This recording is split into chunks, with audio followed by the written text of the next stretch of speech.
Welcome to Between Dreams. I am joined by, Baby Pires. and today I'd like to have a look at and I would like to interview you to get to know more about who you are as a creative, as a tattoo artist, as a dancer, as a multifaceted creative. I want the world to know more about you. So let's start at the very beginning. He was Baby Pires before the tattoo. Before the tattooing? So before the tattooing, I actually did like a million jobs. Directly before tattooing, I was actually working in a bar in the Azores Islands. Before that, I was working in a restaurant. But before that, I was a makeup artist for about 4 years, maybe more actually. Um, and I also worked in marketing for a long time, mainly retail makeup. So mm. Where were you living at the time, country wise? When I started being a tattoo artist, or When you were beforehand? beforehand. So originally I was based in London. My hometown's Reading, but I moved to London when I was about, I don't know, maybe 15, 16. From there, I was working, makeup, retail. Had a few problems with work. I actually lost my job. Um, and from there, I decided to move to Portugal where my family was because my whole family was in Portugal at the time already. I was kind of in London alone, struggling. So I thought I'll move up there. And with my tips from my restaurant job, I decided to take a tattoo course, and that's kind of where the ball started rolling. What did your world look like when you first moved to Portugal and then growing up here? Oh my God, it was horrible at the start. But so it was okay because the first few days, as soon as I arrived, I was at the beach, right? And I actually got a call from my work at the time, the one that fired me, and they were saying, "No, we've made a mistake and we'd like you back." And I was like, "Well, I'm on the beach now, so I feel like I'm just gonna stay here."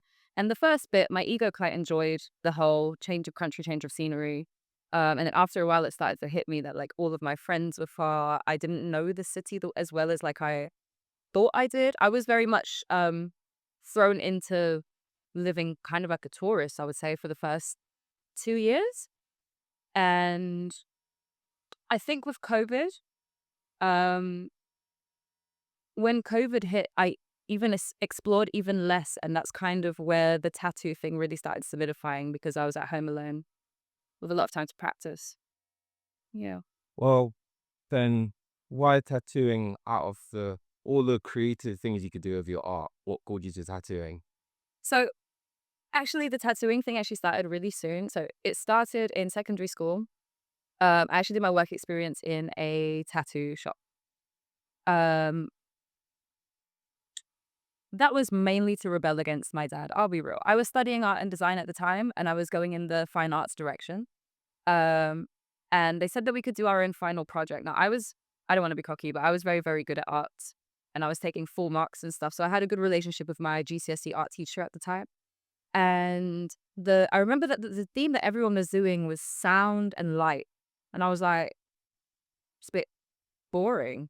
It's a bit easy." And he was like, "Well, you don't necessarily have to do this theme, but you can do a spin up of your own thing." I was like, "Can I just go off and do my own complete thing?" And at the time, I was actually a raver. So I made my project about sound and light. I was like, raves. So I made it about tattoos, rave culture, underground London culture, and drug addiction and the homeless. That was my final project for GCSE topic. I'm gonna add this just for context. At the time that I was doing this, the reason that I was rebelling is because I was actually getting expelled. I was getting expelled from school. That was a bit naughty. But the school kind of allowed me to maintain the classes that I wanted to because I was so good at them. So on paper, it doesn't look like I was expelled, but I did my GCSE exams in YMCA's and youth centers and stuff like this. So the topic that I chose is what opened the door for me to do my work experience in a tattoo studio. I begged my dad for that. I begged him, so he's busy. Um, and then the whole project, I mean, my final project was a big A1 painting of an old man that I had photographed that was an old raver who became homeless because of drugs, drug addiction and problems with his family and stuff. And he had a bunch of face tattoos and things like that. And it was just the correlation of like how things can go wrong in your life if you take too many wrong decisions. You have a bit too much fun. There's the flip side of that. And that's what started my tattoo thing. It was that work experience and that project, I think. Can you walk me through your journey on picking up that machine to becoming who you are now? The traveling tattoo artist is known worldwide with your works. In that work experience that I did, I ended up staying on a little bit and kind of like a mini apprentice. I was a minor, so I couldn't necessarily tattoo, but I learned how to sterilize, how to set up a machine, how a tattoo studio works, how to stencil, uh, traditional style techniques on synthetic skin. And then when I moved to Portugal, so fast forward, that was in school. Fast forward to Portugal now. Um, I just wanted to get my own tattoos. I'll be very honest. I started doing tattoos because I wanted to get tattoos myself, but I didn't trust anyone to do the tattoos as I would like them. And I also wanted the freedom to be able to tattoo whenever I wanted. I was broke, man. I couldn't afford tattoos. I'll be real. So I took the course to be able to tattoo myself. So I took a second course when I was in Portugal, saved up all my tips. It was about 2 grand. The course was awful. It was a 1 week, no, 2 week intensive course. It was absolutely awful. The guy didn't teach me anything. He actually got jealous because I was drawing better than him. And he was like, well, I'm not going to teach you all of my tricks and stuff like that. But from that, I bought that guy's actual tattoo machine off him, his old one. Um, and then I never touched it again. After the course, I was completely scared and I was like, yeah, I'm not ready for this. He passed me the certificate a bit willy nilly.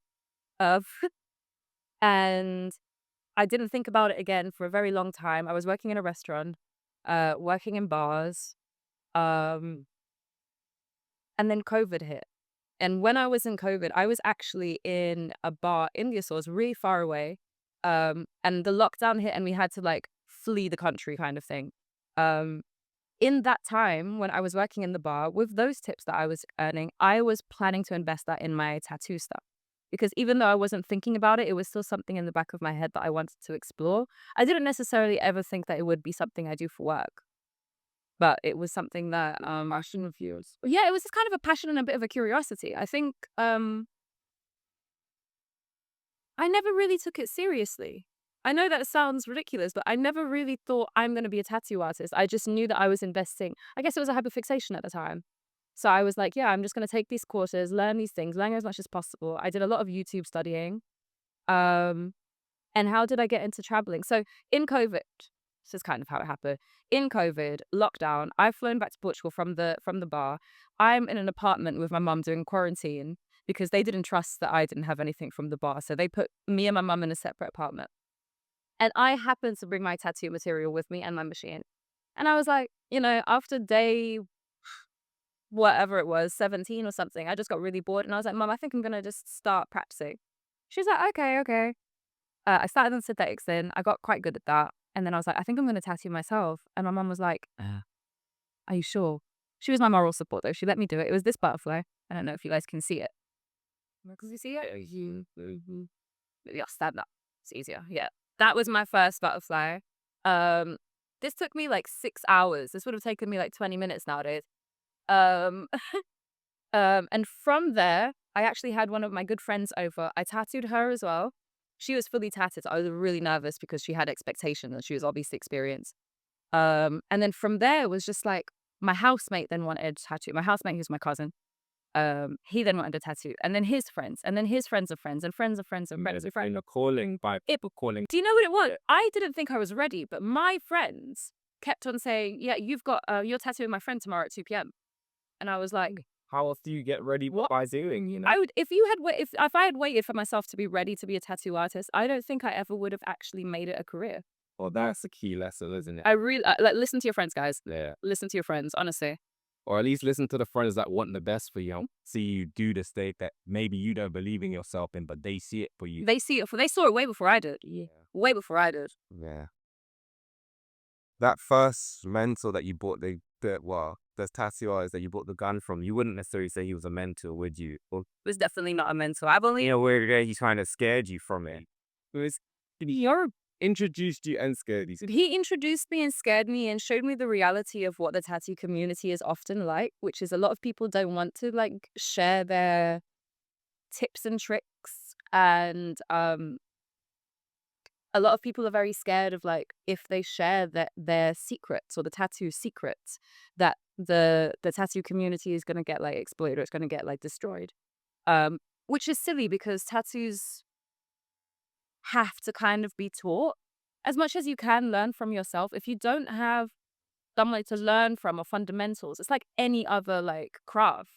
Um, you are gonna do a bunch of mistakes, and I'm in the opinion that as much as that's fine, I don't want to make mistakes on other people's skin. How do you feel about unconscious gatekeeping? Because that's kind of what it feels like sometimes. Unconscious gatekeeping. It is very much this. I feel like, you know, I I hope I don't get in trouble for what I'm about to say, but like for me, tattoos come from like prisons, sailors, military, rock and roll. It comes from a lifestyle that people are completely forgetting. So exactly what tattoos were hated for is what they're glamorized for nowadays.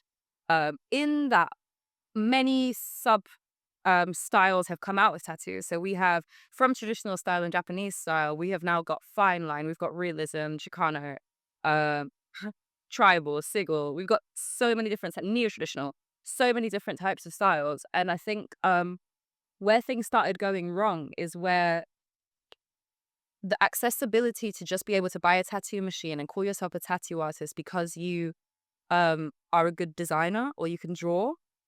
I think that's where things started getting weird, and that's why the older guys and the guys with more experience started doing the gatekeeping of the techniques and stuff. It's so that they could protect the exclusivity of the craft itself. And I also feel like that gets confused as well. Like, what is tattooing? Tattooing is applying ink correctly in the skin. It has nothing to do with art. The tattoo artist, but it's a completely separate thing. But that's Different thing. Well, that's that's different something that is music, just you know? It's like you have there's always some musicians that will argue, oh, well, this person isn't much of an artist. It's like, yeah, but making music isn't always about being an artist, you know? artistry and the craft are two completely different things. It's two completely different. I often tell people that I consider myself a tattoo designer more than a tattoo artist because for me, the satisfaction comes in doing exactly what the client wants and getting the client satisfaction of, oh, that's exactly what I wanted, or that's exactly how I imagined it. That for me is my job. I'm like a walk-in tattoo artist, but I walk it. Do you have any tattoos on you that are especially unique or Especially very or you. memorable? Not necessarily unique, but memorable to you for the experience, other than the butterfly, which is Right. The butterfly was the first one. yeah. So that was like the start of it all. Right. Is there anything else that deep? I've got a few. I feel like most of my tattoos, as random as they look, they all have like a hidden secret meaning for me. I have the Eiffel Tower here. Um, Now I went to Paris. So the first time that I traveled, did a tattoo. I saved up a lot of money and I got like a really nice dream trip to Paris. And I paid for everything and I had a five-star hotel right by the Eiffel Tower and stuff like this. And A dream. this was a dream of mine and like a core memory and like a point in my life that I realized like I could actually make a future for myself. Way and the dreams that I always thought were a bit too crazy are actually attainable. Um, so I did that just to remember what I'm capable of because I at that point I genuinely thought I didn't think I thought that there was like a cap on where my life could get to. And then I showed myself that with hard work, dedication, a bit of sacrifice, I could actually get those other things from that other side of the world that I thought I'd never see. So the Eiffel Tower is really important to me. I've got my grandmother's name. Oh, I'm a bit sweaty, guys. I've got my grandmother's name there. It's in red. I'm not sure if you guys can see it from there, but I tattooed that the day that she passed away. She passed away from COVID in 2021. Well, yeah, it's all right. But her favorite color was red, and at the time it was COVID, so none of us could go to the hospital. Um, the funeral was all kind of like over the phone and over FaceTime and stuff, and I just wanted something that made me feel like she was with me regardless. So I did it on the day in her favorite color. That's beautiful. What's been one of the most unexpected tattoos you've done on someone else? Right. This is also for me. This is like a massive like landmark moment in my life. It's when one of my clients, he knows if he's watching this, he knows exactly who he is as well because he's still my client today. He sat down. So I was traveling. I was in Dresden. I was doing a what I call tattoo party, very rock and roll. Bunch of people in a house, about 12 friends or something. A lot of people doing one tattoo after another, one tattoo after another. And one guy, one of the last guys, he sits down and he brings me this sheet of paper, very serious. He brings me this sheet of paper with a stick man with a cup of lean. It's kind of like Hangman, but like It was completely random. Like, guy had a cup of lean. I think he had a joint. There was some apples on the tree and some like it was the most random ignorant style tattoo you could possibly imagine. It looked awful, and he had it so serious, and he was like, "This is what I want," and I was like, "Are you sure?" And he was like, "100%." And I was like, "Okay." 100%. But And I, go out of 100. like I tattooed this on his chest, like quite big as well, like this.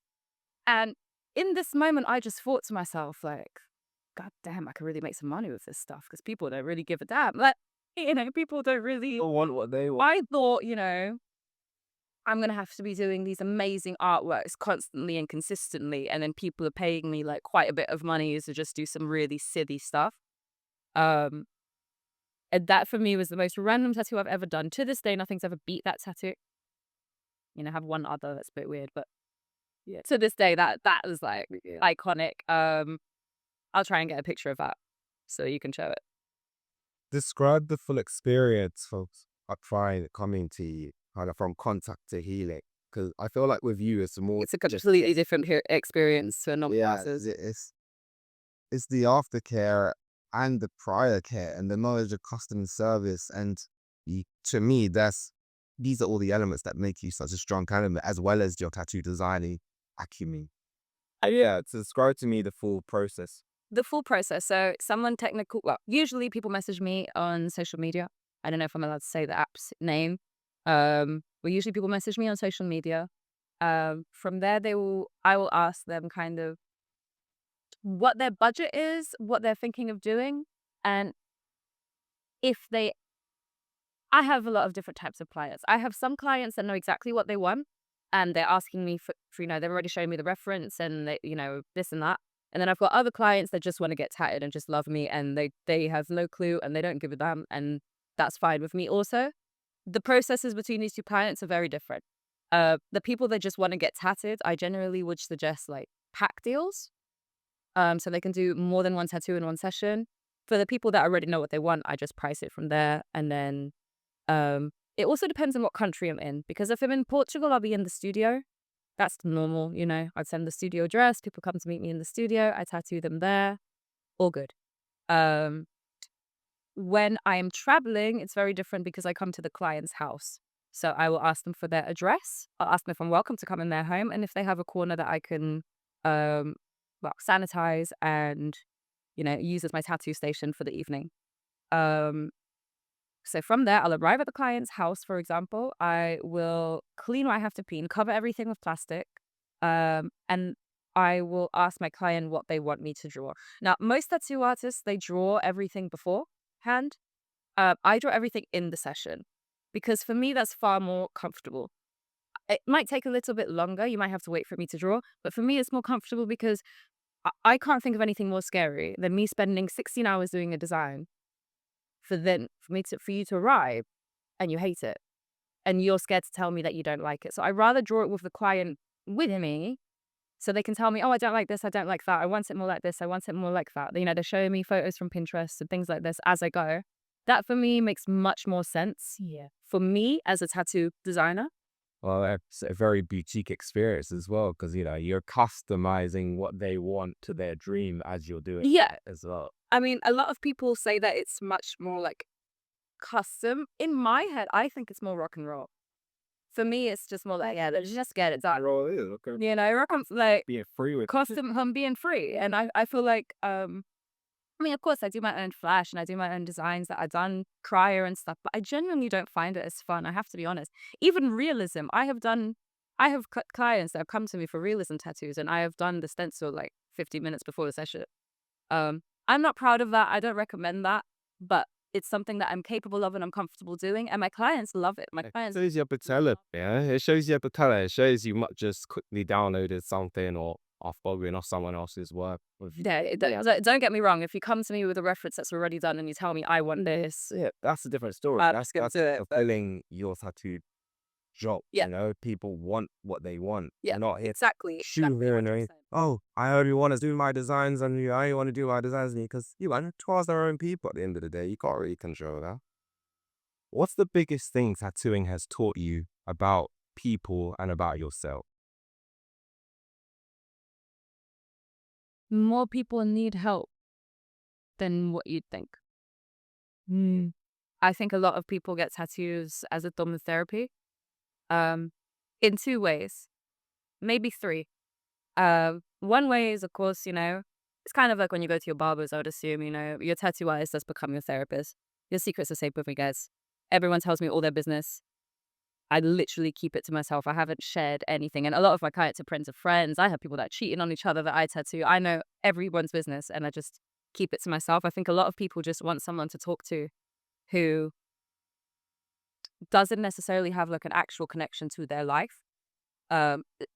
Really, a lot like being a therapist. Two is the pain therapy thing. A lot of people come to me for pain, which is, as an empath, I find that quite difficult because I don't like hurting people. I'm not the sadistic type of artist that enjoys or finds it funny when the client's suffering. Um, a lot of people do come to me for pain, and that's something that I've noticed. And the third one is a lot of people actually, I think, the therapy for them is being in control of something in their life that is going to be permanent. So the fact that they're choosing a tattoo, they're making that decision, it's going on their body for life, that for a lot of people is healing because a lot of people don't have control of their own decisions. Um, so yeah, I would say that's what tattooing has taught me is that a lot of people are going through their own battles and stuff, and looking at them, you would never know. Artfulness. You'd never know. Have you ever had a moment where you think or have thought that I can't keep doing that? Every day. Every day of my life. There's not a single day that passes that I don't think maybe this is a bad idea and I shouldn't be doing this. There's not a single day. It's not a single day. Is that from the exhaustion element, or would yeah, it's more from like I think it's there's a lot of factors to it. I think one of the factors is like being a daughter of immigrant parents, the anxiety of not having stability in the long run is something that is passed on generationally, I think. Um, so I'm always thinking of the longevity of this. As much as like it's going very well right now, it could go very wrong tomorrow. It could stop. It could stop being as good as it is. And that, as much as I always say this, at every year or almost every 6 months, I'm in a better position than I was before her. But I feel like the mentality of me being scared that it's not is what gets me there. My mentor, Snap, he once said something to me that stayed with me for life. And he said, when you're scared, it was in Portuguese, so I have to translate it. But when you're scared, that genuinely guides you into the right direction of things that are going to help elevate you, and that's just something that's stuck with me. It's like the moment that you stop being scared, he says, that's usually when you start fucking up. I don't know if I'm allowed to swear. Uh, but that's usually when you start messing up, is when you lose that fear. Um, So I'm terrified. I'm terrified that every day I'm making the wrong decision and being a tattoo artist, and this is a massive risk, and that I maybe won't be able to build a future with this, and that one day it's all gone, or I don't know, my hands could stop working, or anything could happen with this you job. had any injuries from the job? I would say my hands are, for lack of better words, mash up. They're completely destroyed. My I have like carpal tunnel, I have tendonitis, I have wrist pain, I have numbing in my fingers, I sometimes get a little bubble that grows here.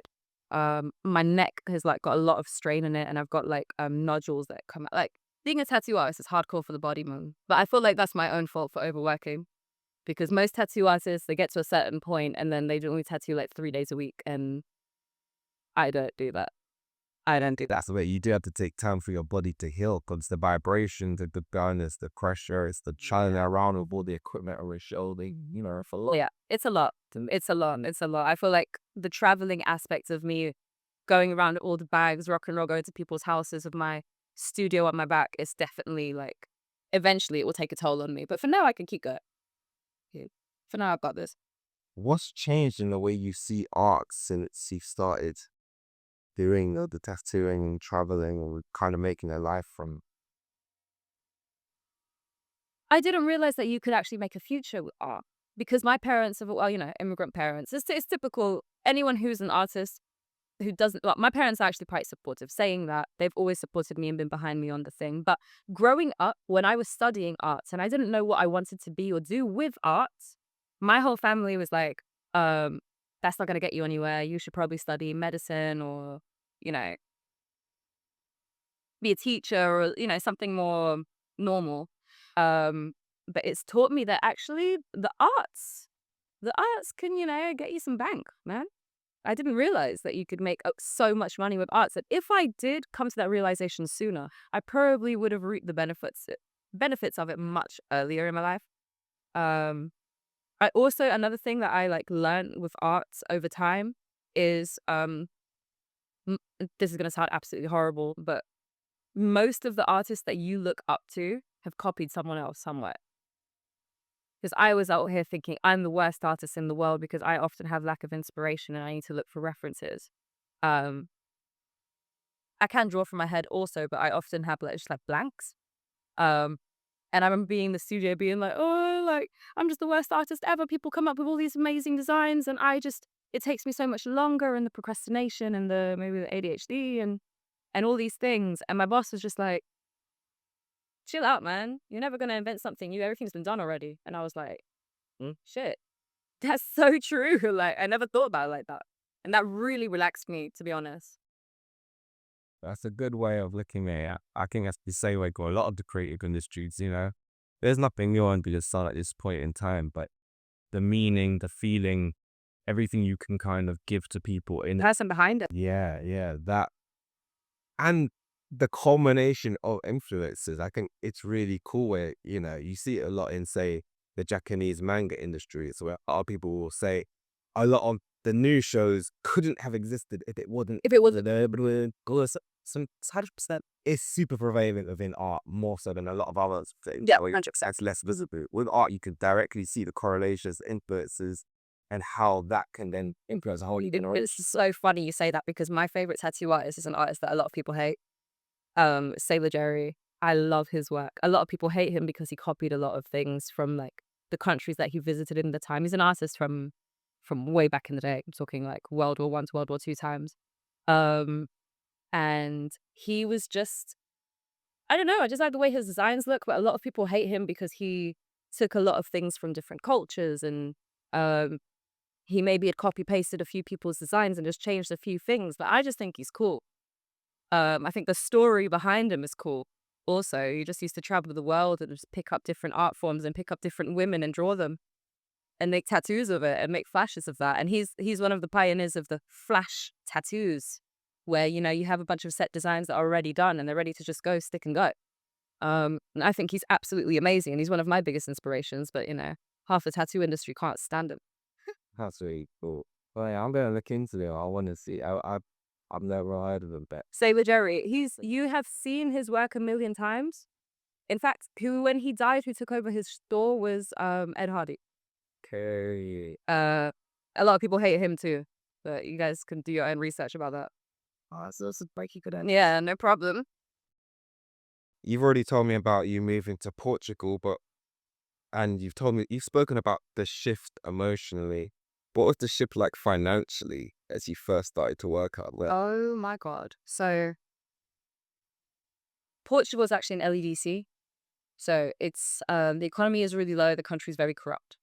Uh, I don't think that as a tourist you will see this, or as a middle class or upper middle class person, you definitely won't see this side of Portugal. But when I moved to Portugal originally, I was staying at my grandmother's house. Then obviously COVID hit. I was in the Azores doing the bars. COVID hit. I came back, and because I had already kind of started the tattoos almost immediately as the first lockdown, I my mum kind of hinted at me. She was like, "Well, since you're the only one that can actually go in and out of a house, because obviously she was looking after my grandmother, um, you might have to do these tattoos for money." And that's when it hit me. It was like, okay. Um, one, that my parents are recognizing this as like a job. Mm-hmm. Boom. Like that's That was a big big thing, that, yeah. that was a big thing. And two, that I'm gonna have to move out of my grandma's house because I'm in contact with public, so I can't contaminate my grandmother's house.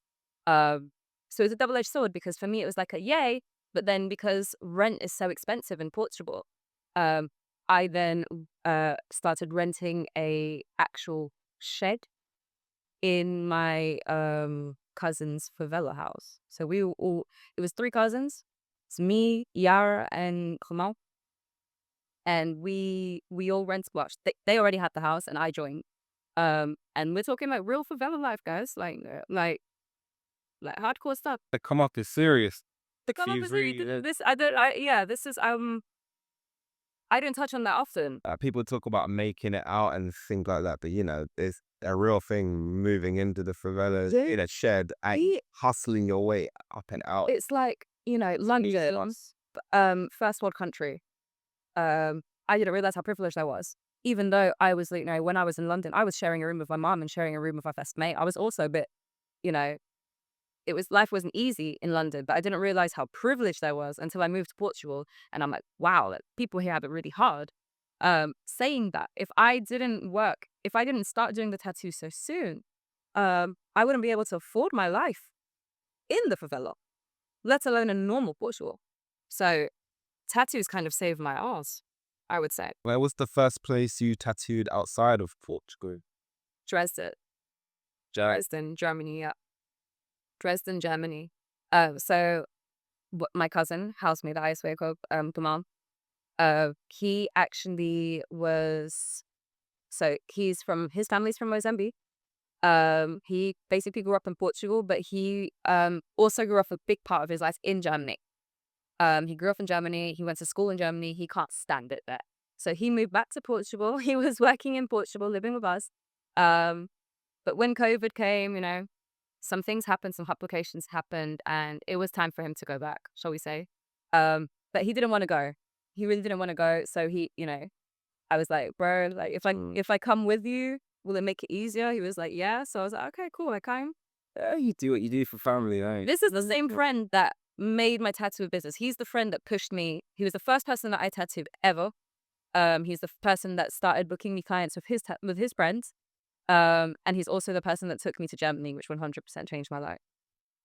What was the Fun. culture difference like around tattooing in Germany? Did you say there's So accepted overall. They think that, so I tattoo in Dresden, which is East Germany. It's like conservative Germany. Um, they think they're super conservative, but everyone has tattoos. Tattoos are so well accepted that everyone has the culture is complete? like complete the opposite. So in Portugal, people think they're super liberal, but they're very conservative. So when you see someone with like a big tattoo, it's like, oh, well, like, they see me and they're like, you're covered. And then in Germany, I've got friends that are like little bitty bitty tattoos, So the culture is completely different in Germany, especially. I mean, like I'm talking about Dresden, Berlin. Berlin's like I would say it's tattoo capital of Europe. I would say, easy.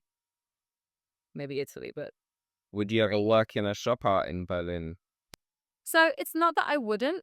Uh, I have a bit of social anxiety, and because of my bad experiences with that first artist from the course, that I had, um, I'm very scared of being in a studio where I don't feel comfortable with the artists themselves. Would I tattoo in a studio in Berlin? Of course I would. Yeah, But just presently you don't necessarily have that. I don't have connections with people that I trust like that. And I think it's important to be in a tattoo, well, at least for me, I speak for myself. It's important for me to be in a tattoo studio where I feel like I'm supported, not financially, not with material or anything, but just in general, like I want emotion, emotionally, it's a lot. It's a lot. And we have zero space for error, no margin for error in our job whatsoever. And that can actually that eats you up a lot. And on a bad day where you're not feeling great, having to do something perfect, and we do it, guys, but like um having someone else who also goes through the same thing and understands that process makes the day easier. So yes, I would tattoo in a studio in Berlin. I just haven't come across the chance um, just yet. But there is a studio that I am speaking to in Dresden that I think I will be tattooing at next time. That'll be great. Yeah, And finally. by the same token, what's it like tattooing here in London compared to Portugal and Dresden? Would you say here's a whole another thing? Is it like completely So different? I would say tattoos here are also as accepted as they are in Germany. I would say they've been accepted in England for much longer than the rest of the world, just because we invented we invented punk culture and things like that. The Americans gonna beat them in that one, but um, we've always been a bit edgy, and we've always had crazy drug addicts and rock stars and stuff like this doing tattoos and opening that door into normalizing tattoos for us. So I feel like here it's always been a little bit more accepted. Um, here you can go to a bank and you have a guy with 5 face tats. Yeah. That doesn't exist anywhere else in the world, guys, like at all. So when people are always telling me like, "Oh, are you not scared of your future job careers?" I'm like, "Nah, it's alright. I'll just work from London. That's absolutely fine." Like, It's interesting to have that perspective, but there might be many artists that have only ever tattooed in the town that they're from or the neighborhood yeah, they're from, and they might not have that perspective. So, sometimes the key is to go elsewhere. It might not be honestly, ideal, but go elsewhere where the thing you do is loved and accepted and yeah, really flourish and grow. That makes a lot of sense to me. 100%. Do you see your own story changing depending on what city you're in? Yeah, yeah, definitely. Um, so when I'm traveling, I go to the client's house. I do everything in tattoo swap, so I'll be staying at clients' friends' houses and doing it as a trade for tattoos and stuff like that. So it's very nomadic rock and roll, bohemian vibes. Um, and I, in Dresden, for example, I've created a client base of over 400 people. Most of them are regulars. Absolutely insane number of people. Like I didn't even know there was as many kids in the city, to be honest with you. Uh, but because it's like a small town, Dresden's a bit like a village. So a massive village. Sorry guys, it's a city, but it's a village. The village mentality. Village The mentality. people know each other already. So for a lot of people, I come to their house to tattoo. I will start tattooing you. And then I tattoo the brother, the sister, the girlfriend, the mom, the uncle, the neighbor, the upstairs neighbor, the downstairs neighbor. And then I just become the family. I've become the family tattoo artist for lots of people in Dresden. Whereas in London, I think it's even more rock and roll than it is for me in Dresden, because in Dresden, people are German. And Germans are very, well, at least in East Germany, Germans are quite systematic. They are quite efficient, organized, and I love that about them because it makes my job very easy. Whereas when I come to London, I'm always a little bit scared because people are not so serious and they don't take my job as seriously. Well, Time time and booking, yeah.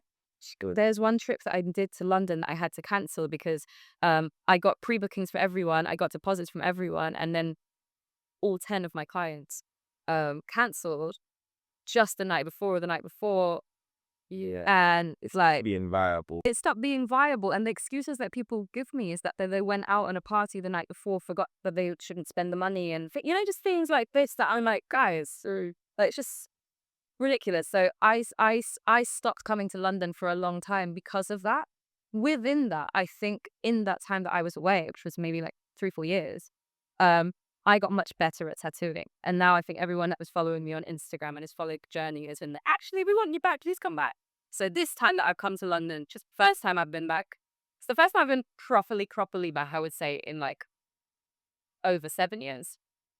Um, wow, that's crazy. Like 7, 8 years, that's crazy. Um, this time round, I'm seeing that people are much more excited to tattoo with me and are taking it much seriously, and are almost scared that I'm leaving so soon, and they're asking when I'm coming back, and just so much different. Why? Yeah, you what? Yeah, That makes more yeah, sense, and yeah. it makes you more excited to be back. And I love being here. Do you think you would work out of a shop here in England, not necessarily London, but Actually, England? yes. So I actually spontaneously, the other day, I was in my hometown of Reading, and I just stumbled upon a studio that looks really cool. And I went in, I spoke to the guy. He had amazing vibe. His assistant was also fantastic. And I think the next time that I'm here, I will probably be guest spotting from that place in Reading. Incredible. And it's possible also that I'll be doing a guest spot in London, but I'm not sure yet, and I have to see it. But I would like to start doing more guest spots in studios. Saying that, I've gotten my clients so used to the at-home tattooing thing that a lot of people just like comfort tattooing at home. I'll be honest. Beauty tattooing experience will always be a service that you should offer because you are deeply personal with it, and I Yeah, think that makes a lot of sense. But like you said, that whole thing about stability, longevity, and injuries, you will reach a ceiling in how much you can physically do while you're going everywhere with it. Like you said, that's because I you know build an it's up.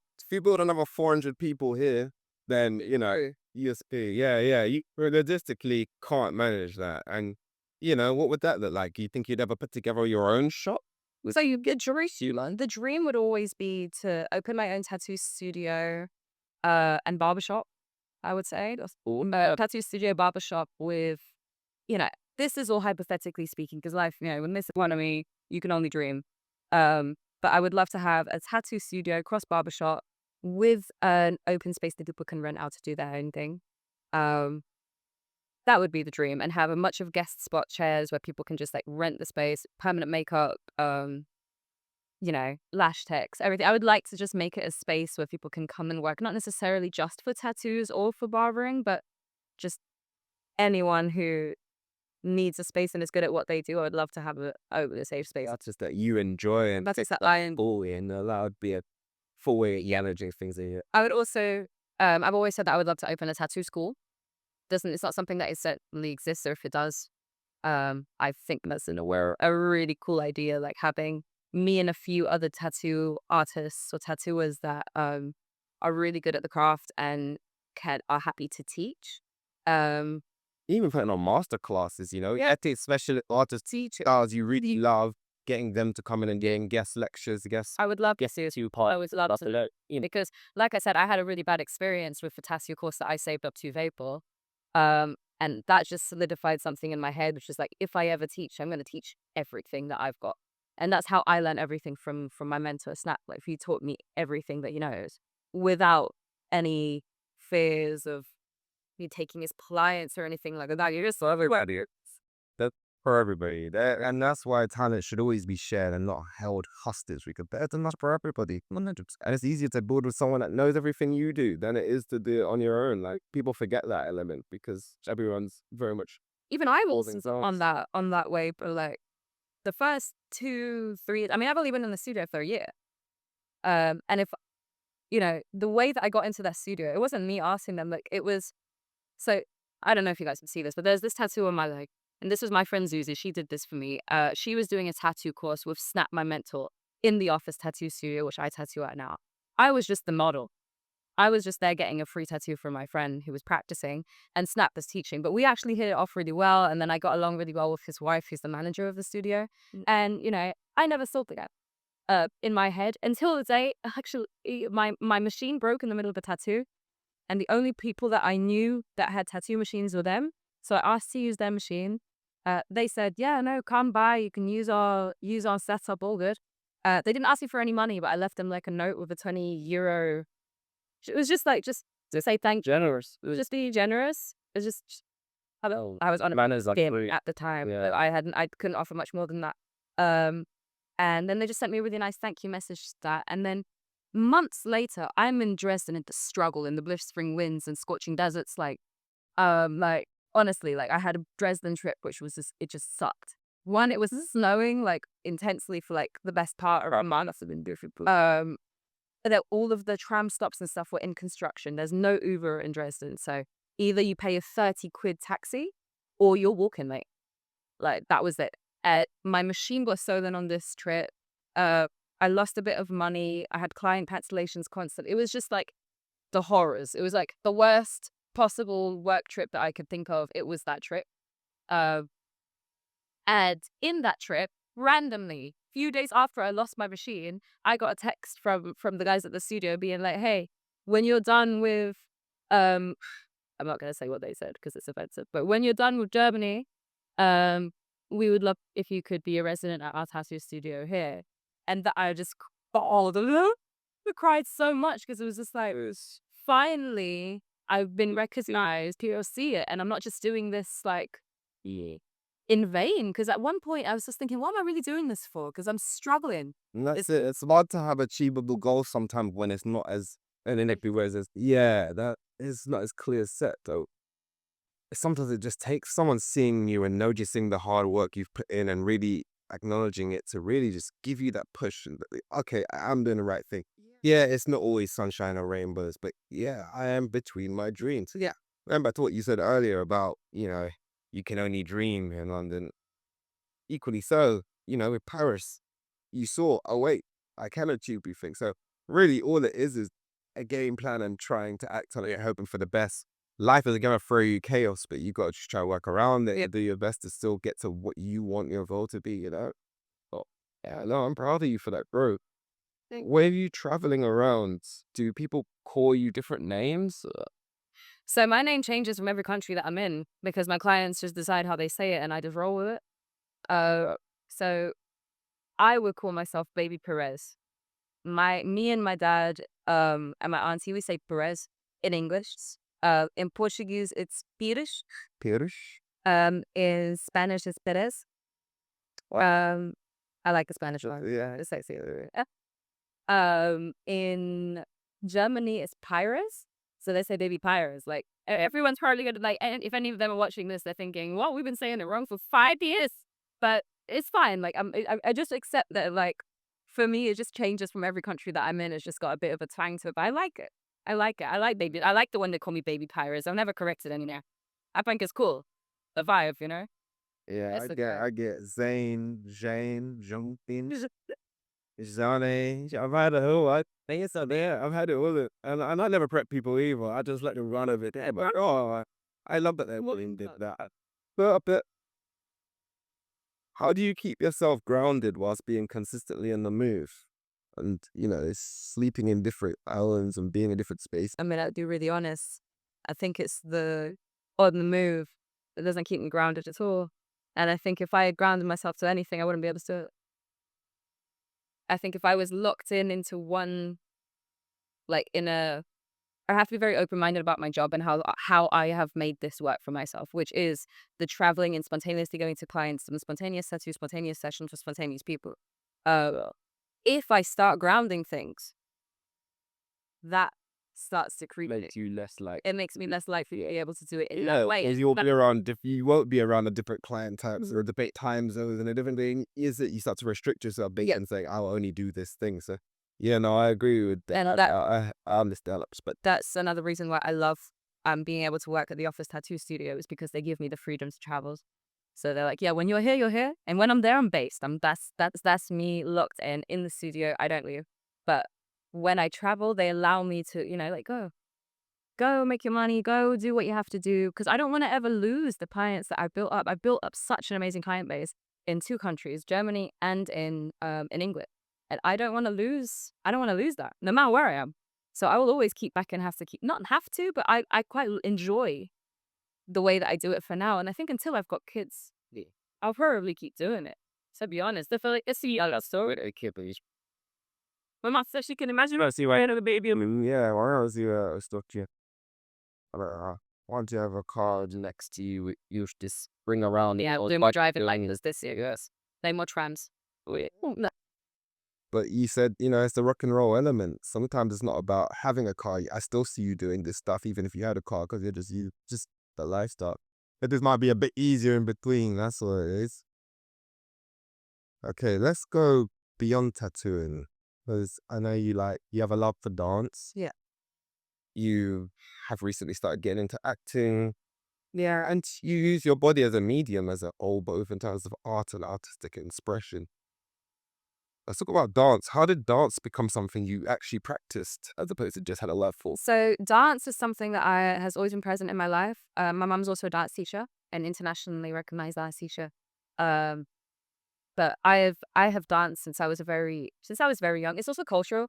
My family's Portuguese, Angolan. We love to dance. So dancing is something that you start doing from the moment you can walk. You're stepping on your uncle's feet and learning how to dance, and it's always been present in my life. Yeah. And I always did dance classes. So I did ballet, I did contemporary, street dance, commercial. Um, Further on, now I'm doing pole dancing in high heels. Mm. Um, it's always been present in my life. I can't remember a time in my life that dancing wasn't present. I was also a big gymnast. I was a gymnast for years. For years, I was gymnast. I've always been very physically active enough. Yeah, and I'm a massive gym rat, so I'm massive, massive. Like, What does a workout routine look like for you? oh my God, I'm absolutely insane. I'm like to the death. So very heavy weights, really big sets, Grunting. grunting, 2 hours. I'm in the gym in one sesh. Like I can probably, I don't know. I have days that I just decide I'm going to do 100 squats with a barbell and I do it. You just give yourself I get that. challenges. I give myself challenges and I go for it. I like the dopamine it gives me. the natural dopamine of feeling like I'm gonna die, and then I don't. And then, and then we try to go harder the next time, and then we feel like we're gonna die, and then you don't. And there's a rush in that, I think. With your so you said pole and Pole dancing and high hills. heels, yeah, I don't know. Yeah, have you ever done any workshops or anything along? Yes. So actually, my pole dancing teacher, and she's the only person that's ever really taught me, is Dara. She she owns a school. She's also my client. Um and So basically, in Dresden, I had a lot of girls that would see my dancing videos and be like, "Oh, we would love to have that here. We would love to do that. Oh, that's so cool. That's so sexy." Bear in mind, conservative East Germany, where not much happens over there. And I just thought about it, and I spoke to Dara, and I was like, "Would you like to?" Well, actually, no, that's a lie. I hid her from my story, and I asked my close friends. Um, there's a lot of people in my close friends, but I asked my close friends, "Would you like me to bring Dara uh, to Dresden to do a workshop? If so, like this, and then afterwards I'm going to show her." And that's what I did. And it was something like, it was like over 100 people clicked on it and said that they wanted me to bring her. So I just arranged it with her. Um, I arranged with some clients that have let me stay in their apartments if I could get their apartment for Dara for a weekend, because I wanted her to have the same hospitality that I had when I get to Dresden, right? So I tried to, mimic that experience that people gave me, because people are so home friendly with me. Like, they take me into their house, they make sure that I eat German foods, and that I try this and I try that, and I see this and I see that. So I did that with Dara. She sold out in days. So when we did the workshop, I couldn't even really dance because I had to share my pole. It's half like that. And I'm just loving the cross connection between pole dancing, like Dara's dance school, and my tattoos. Yeah. Like, has starting to align into one thing, which is why I post my dancing stuff on my tattoo page. Because I really do want to make a correlation between these two things. I'm not doing that by accident. They're both important to you. I think that's really important. You talk about longevity in anything you do. It's easier because something you actually love and enjoys. And if you're bringing people along with you on the experience and they're also seeing, oh, wait, maybe she didn't I think think next that. I'll probably bring it to London. And, sounds like you were heavily involved in that. That means you both sold that out. Yeah, we did. We did. I made a deal with her and with my clients that anyone who had booked for her class or her workshop, they got that same price discounted from their deposit or from their tattoo. That's really cool. That's how we did it. That's how we did it. Good marketers. That's how we did it, yeah. What did that moment of selling out mean to you? And like, One, it meant abundant sense. I really created a support system in Dresden, not just clients for tattoos, but I've created an army of women and girls that are just there. No matter what happens, no matter what it is, they are there for me and they will support whatever I am doing. And it also just it just proved to me that things can work, like crazy, wacky ideas like that can work. And I'm such a pessimist. I always think that's not going to work. That's not going to make sense. I always think for the worst. So even though I still do the things, I always think, yeah, this is going to crash and burn. And then when it doesn't, it's such a nice feeling. well, that kind of self-doubt bit does make you try a bit harder, People say that it's one of those things. You feel like, oh, I'm not going to do very great. It either goes one of two ways. You either don't do it or you do it your absolute best so that you don't end up in that position. And I think that's the only way to really tackle it. And then eventually, like with the tattooing, it becomes, oh, I'm used to, Yeah. what took you however long now could take you 20 minutes. It's just one of those things. You progress. That is the route to progression by doing. There's no other way. Dara herself, she wants me to be a dance teacher eventually, so I'm working on that. But we'll see. You recently started exploring acting as well in concert shoots. How's that been for you? So I actually have stage fright. As much as I'm a dancer, I have like massive stage fright. But it's something that I've been trying to overcome over the years because I know social media and things like that is just the future. And I'm just gonna have to go for it. It's the present. It's not even the future. It's the present. No, it's the present. It's It's the present. what I don't know. I've just basically.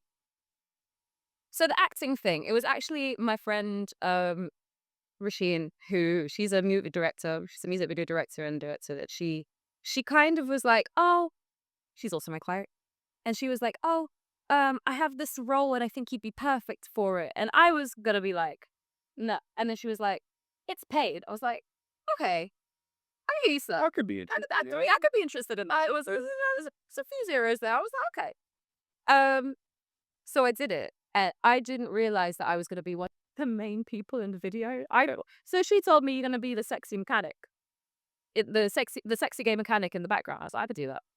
Uh, and then next thing I know, I'm the main love interest in this music video. I'm thinking, sorry, you what? I've never been on camera, let alone doing that. And I think she didn't tell me on purpose because she knew that I'd be nervous because I told her a million times I hate being on camera. And you do that once you're there and you're forced into it, you'll be great at it. Sometimes that's just one of the things. Trust your friends. Yeah. Goes back to that. Trust your friends. 100%. I kind of just embodied the character a little bit. Um, and I don't know, everyone on set was saying that I was doing great, that it didn't seem like my first time, that I was smashing it and that I should do a portfolio. And then after I did the video, the next day I asked Rasheen, I was like, so people on set are telling me that I should do a portfolio. What do you think? And she was like, absolutely, babe. I knew you'd be great. So I guess that's my new chapter that I'm working on. That I don't know, where you that's take me. I got no idea where that's going to take me, but I didn't expect to enjoy it because I am usually so scared. But Do you feel like performing in that type of role also adds to how you feel about yourself and who you are in your skin? You're like, just reminding yourself, well, oh, wait, shit, I can do this. do you know what it is? I've always done, and as you know, you're my friend for a long time, so you know, I've always done lots of created self shoots, where I like create a theme. Like I think my most recent ones was like I decided I was gonna have a cowgirl summer, and I just did it. So I've got like a bunch of cowboy hats, props, this and that, and I was just forcing my friends to take photos of me in the most random, obscure places that made sense to my vision. Kind of shoot. Yeah. Yeah, and Directed I was creatively directing life through that summer that I was just aware that I wanted to take lots of photos, and I spent a bunch of money on clothes and stuff like that. So I've always done that from a young age. Um, I've always loved a theme. I've always loved fancy dress. I love Halloween. Um, and I think what I didn't realize about acting is that I've already been doing it. I didn't realize that those little fun things that I was doing for myself were absolutely no point to there. You're practicing. Well, I was practicing and I just didn't know. I just didn't know what I was practicing for. That's it. You never knew what it's for. It's funny how it's the culmination of all your experiences that come around and make it all work, isn't it? We don't know what it's for. 'Cause I think that all the time. I'm excited to see you seeing more of you in Upper Wake, man. The water dance thing, more. You're great at all of them. So it's really cool to see someone actually act on that and show that. Well, So scary to me, bro. I'll be honest. If I'd asked that is there is when it's worth doing, yeah. yeah. Yeah. I mean, yeah. Yeah, true. Might have to get that tattooed. Well, we'll make it more succinct. That will be quite long. I mean, like, the fear makes it worth doing. We'll make it more. Okay. You've mentioned one day wanting to open your own tattoo studio. What would that feel like? What would the feel of your studio be? Vintage. I would probably want to keep it as old school as possible. As much as people don't really ask me for a lot of traditional style tattoos, that for me is like, you have traditional style. Every other genre of tattoos that comes outside of that, besides Japanese, which to me also counts as like a traditional style, that's like the Godfather. So I would pay homage. I like anything that's like not of this time. I think that's another thing I love about my job is that I can feel like those tattoo artists that, from back in the day that were traveling around tattooing the military, things like that. And I would keep that vibe in my studio, I think. But how would you design the studio? I would design it a little bit like a bit burlesque. Okay. That would be like the sexy side of it will be like a bit like burlesque. Like I think I'd have like maybe like a velvet couch in the corner, one of those ones that you look like this. And I'll have like a lot of pin-up girls, like photos of like real pin-up girls from the 1920s and stuff, like in stockings and stuff like that. Or like some more raunchy ones where they're taking the stockings off or something like that. And maybe a double bass in the corner. Yeah, it's not dang. Yeah, maybe a shine speaker side of it, decent. and then the other side of it, I think I will have like it'll be a little bit dark. We'll have a bit of I don't know, just some rock and roll stuff, a bit gothic in some parts, but it would generally be more of the vintage thing. What else is in your long-term vision for yourself? Long time, long time? Doesn't have to be work related. Can do. I've always had the dream of retiring as an art history lecturer at universities. And I plan, well, yeah, I plan to eventually go to university and do my master's and my PhD in art history and my teaching qualification so that I can make that happen. That really. I think that's what I'll do when the hands give up Yeah. eventually, because they will. Um, Or if you keep on with the way you're going. if I keep on the way I'm going, which realistically seems like it at best, I think I will go into teaching. Yeah, I think I will love to be an art history teacher for higher education. Yeah. That would be Yeah, great. And it would be a good way of kind of taking your fine history studies. going back to Yeah, the root. going back. But then also, when you were studying those things, I don't think your teachers would have been as well versed with, you know, Like, the freedom of art through something, yeah, tattoo. So even like the way their minds would have been more rigidly structured, like you said it yourself, you didn't even really think of it as a way we can make money like that. And 100%. I thought it was a joke. Honestly, guys, the first 2 years, I thought it was a joke. I was taking it really like, this is what did not take it seriously until my third year.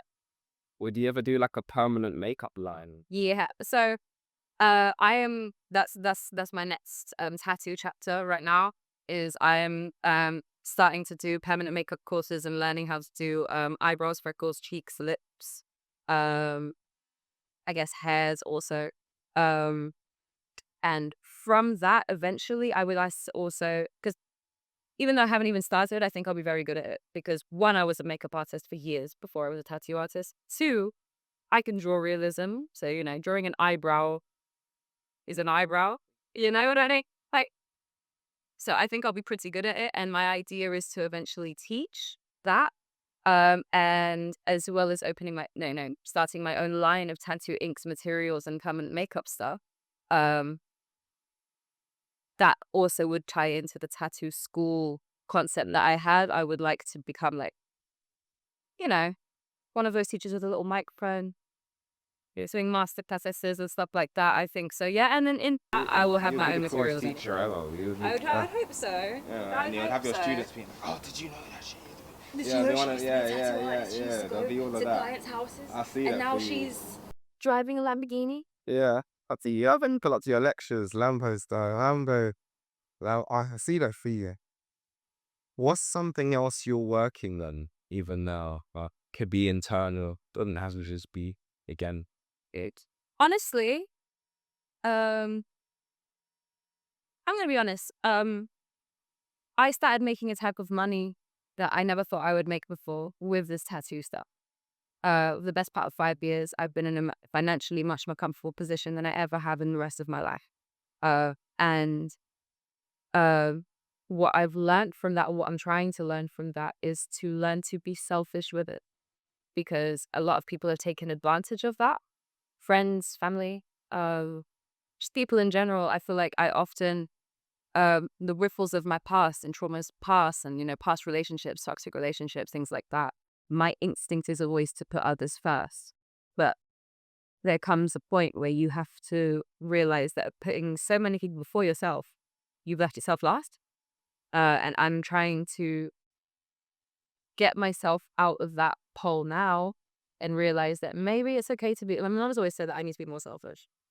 Yeah, it's It's, a hard balance. it's Yeah, hard. I hear that Like, all the time as well, and I do think there's something to be said for finding it easier to hustle hard and work non-stop when you feel like you're doing it for more than just yourself. yeah, it's You know, 100. because as much as you said, you've made the most money you've ever made, you've also known what it's like to not have anything, and you've known that sometimes it isn't all about money, and it is also about everything else around it. Well, you know, who can blame you for wanting to bring people along and wanting to bring your family along and wanting to bring that? And unfortunately, not everyone's got the same mentality towards sustaining that or helping you sustain that, being able to bring them along. And that can be where the impasse sometimes happens. But I don't think you're wrong in wanting to do that. It's just I just need to hard. It's just hard. And that's like yeah, down and I for feel the myself, same thing for my about pocket. myself. Yeah, and also making sure you're building your dream at the same time and not because that's the other thing. While you're working and doing your thing, I think it's easy to take a step back and say, well, I'm doing what I need to do for myself. But Yeah. for this person, I can pay for this and I can build this for them and I can do this for that. And yes, you can do these things, but like we just discussed, you have your dreams of your studio, your dreams of all these things that ultimately these same people should want to help you with. Get that. And I get that they might not be able to help you with, but sometimes there's too much giving and not enough giving back. And and I think operating from a glass half full perspective is you do, and it's good to stay there. But like you said, you're aware and you're working on it. That's something that I can high five you on because it's a hard it's a hard battle, but the ceilings you want to reach, or rather the lack of ceilings you want to remove. Not everyone, sometimes people see those ceilings and they can't see past those ceilings. You can see past the ceiling. I see past the ceiling. I'm And trying to that's figure the out. hardest thing to get people around. That's something that, you could go your whole life struggling to find people that And feel that way and understand that. And that's where luckily you traveling around means you're a little bit more likely to meet people that at least see like it. But it's still harder. It's still harder as you try to. so difficult. Well, you're doing it all right, in my opinion. We're focused on trying to build something. We're trying to, you're practicing across, you're healing as a person, you're learning from past mistakes, and what more can you really do? Well, Man, yeah, I guess so. I don't know. I think I see things from such a. I'm one of those people that I always see things from, like I said before, like from the negative perspective. I always reduce myself. So people will tell me, you tell me all the time. My mom tells me all the time, and she's super proud of me. My, big business dad is also super proud of me. My best friend Kai, everyone's super proud of me and is seeing the progress of like, the evolution of shall I say? But I still feel like I'm doing everything wrong. And that, yeah, it really odd. It really is. It really is. you kind of have to judge it based on, like, it's a little thing, other thing, like, how are the people around me doing? How am I feeling emotionally, spiritually, physically? How am I? You have to base it on other things because you still always feel like I'm not doing this right. I talk people at all different levels of fame and success, and no one feels that they're doing it right. It's the strangest thing. Same. But it's always one of those things where no matter how hard you're working, there's other things you're missing out on by working that hard, and vice versa. You're taking the time to do that, you feel like you're not working about you're in a position. 100%. Whenever I take time off, I feel like so guilty. I don't take days off.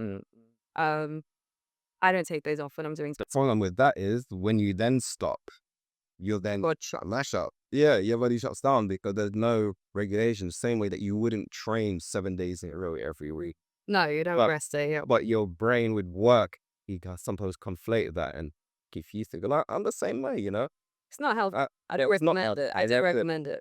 The burnout element is what can sometimes reduce the longevity of things, especially with art-based things. Look at the manga industry, another art-based using your hands drawing to the point where you never stop. And Endless. at least with that, you could get assisted to things like that. You're not in that position where the tattoo artist where you're doing the whole work, you're doing the whole artwork. So It's even like people are like, yeah, but you draw digitally. I'm like, yeah, guys, but I still you still draw.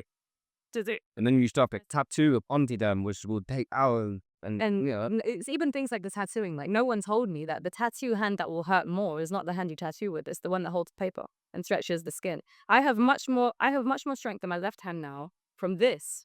Just from doing this, from the stretching, than the actual. Like this hand's one really weak because it stays in one position. I think I've got dormant muscle. oh, I find position and vibrate. The other hand is like super strong, for example. But things are things that come with the job. But I definitely need to learn the work-life balance thing. I need to figure that out because the no days off thing, as much as in my head, it's like, I just want to go as hard as I possibly can so that if I die tomorrow, I can say I did that. Yeah, but But that's not healthy. it's not healthy. And Not healthy. I'm also someone who works too much, but also understands that life is about more than work. It is. I've been in situations where I wish I could have turned my work brain if I was in the most beautiful places on earth and I couldn't my brain. Didn't switch it off. And, I look back on those times and I think, well, not that something was wrong with me, but that, I wish I could have been kinder to myself. Yeah. Is that That's what I feel like I need to learn. is to be kinder to myself, to give myself a bit of a break. Because I'll tell myself I'll work like 90 days on, um, go back to Portugal. I will say I take 1, 2 weeks off, and then consider that enough rest to go back to working every single day. I mean, I do have days off when I'm in the studio back home, 2 days off, but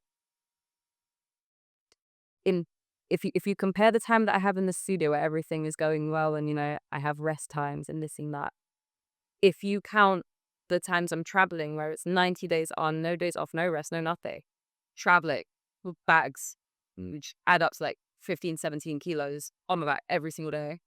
Um, 2 weeks is not enough, rest. I need to really figure that out. But Or maybe it'll be a seasons thing and it goes on and like, you'll have your shop that operates full time regardless, but you will be able to work in season. that's the dream. That's It's the dream. the balance. And then you can actually, take your time to do your dance studio, practice your this, do that. Because it's not like you would stop. That's the other side of things. It's about making a time for those things at the same time. Yeah. If you could give a tattoo to your younger self, what would you give? If you could like start again, but you yourself came to you as a client, but it's yourself, what would you get as their first tattoo? To me, Yeah. myself, Yeah. I think I'm tattoo in a hidden place. And this might sound nasty, but think twice before you help others. I would probably tattoo something that helps me remember, because that's where I've, in many ways, failed myself in this journey where everything has gone so well for me. Um, I would say 99% of my setbacks, 98% of my setbacks were all because I put others ahead of myself. And that's something I would tattoo on myself so that when I'm growing up, I'm like, why did she write this? And then eventually it will make Makes sense. sense. Yeah. That's the thing about lessons, though. They make sense with the experiences coming through. The other thing, you might read the word and be like, oh, that sounds good. That sounds great. That, But that's when it becomes more relevant in real life that you take heed of these lessons. yeah. Final question. What dream are you still chasing now that scares you a little? Oh, Super. family with a dog and a picket fence. Probably the scariest dream I've got is getting married and having, you know, that family life, that settling down is something I really want for myself. But the more I work, the way I do, the less that seems